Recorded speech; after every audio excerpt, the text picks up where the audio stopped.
అందరికీ నమస్కారం. జిఆర్ఎన్టిక్స్కి స్వాగతం. మీరు ఎప్పుడైనా 1000 రూపాయల నాణెం చూసారా? అక్షరాల దీన్ని వెండితో తయారు చేశారు. అంటే చలామణిలో రూపాయి, 2, 5, 10, 20 నాణేలను మనం తరచుగా చూస్తూ ఉంటాం. ఈ 1000 రూపాయల సందర్భం ఏంటంటే భారత ప్రభుత్వం వీటిని కొన్ని ప్రత్యేక సందర్భాల్లో మాత్రమే విడుదల చేస్తారు.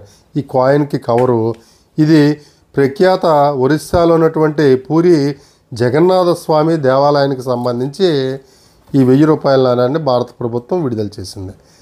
ఇక్కడ చూసినట్లయితే దీనికి 10 రూపాయల నాణ్యం కూడా తోడుగా ఈ కవర్తో పాటు రిలీజ్ చేసింది. అంటే మనకి జగన్నాథ స్వామి సంబంధించి నబకల బేర అనే ఒక ఉత్సవం సందర్భంగా ఈ 1000 రూపాయల నాణ్యం విడుదల చేసింది. దీన్ని కాయిన్ కలెక్టర్స్ ప్రత్యేకించి భారత ప్రభుత్వం మింట్స్ ద్వారా తెప్పిస్తారు. మీకు ఎవరికైనా తెలిసినా చూసినా కామెంట్ చేయండి, లైక్ చేయండి, షేర్ చేయండి.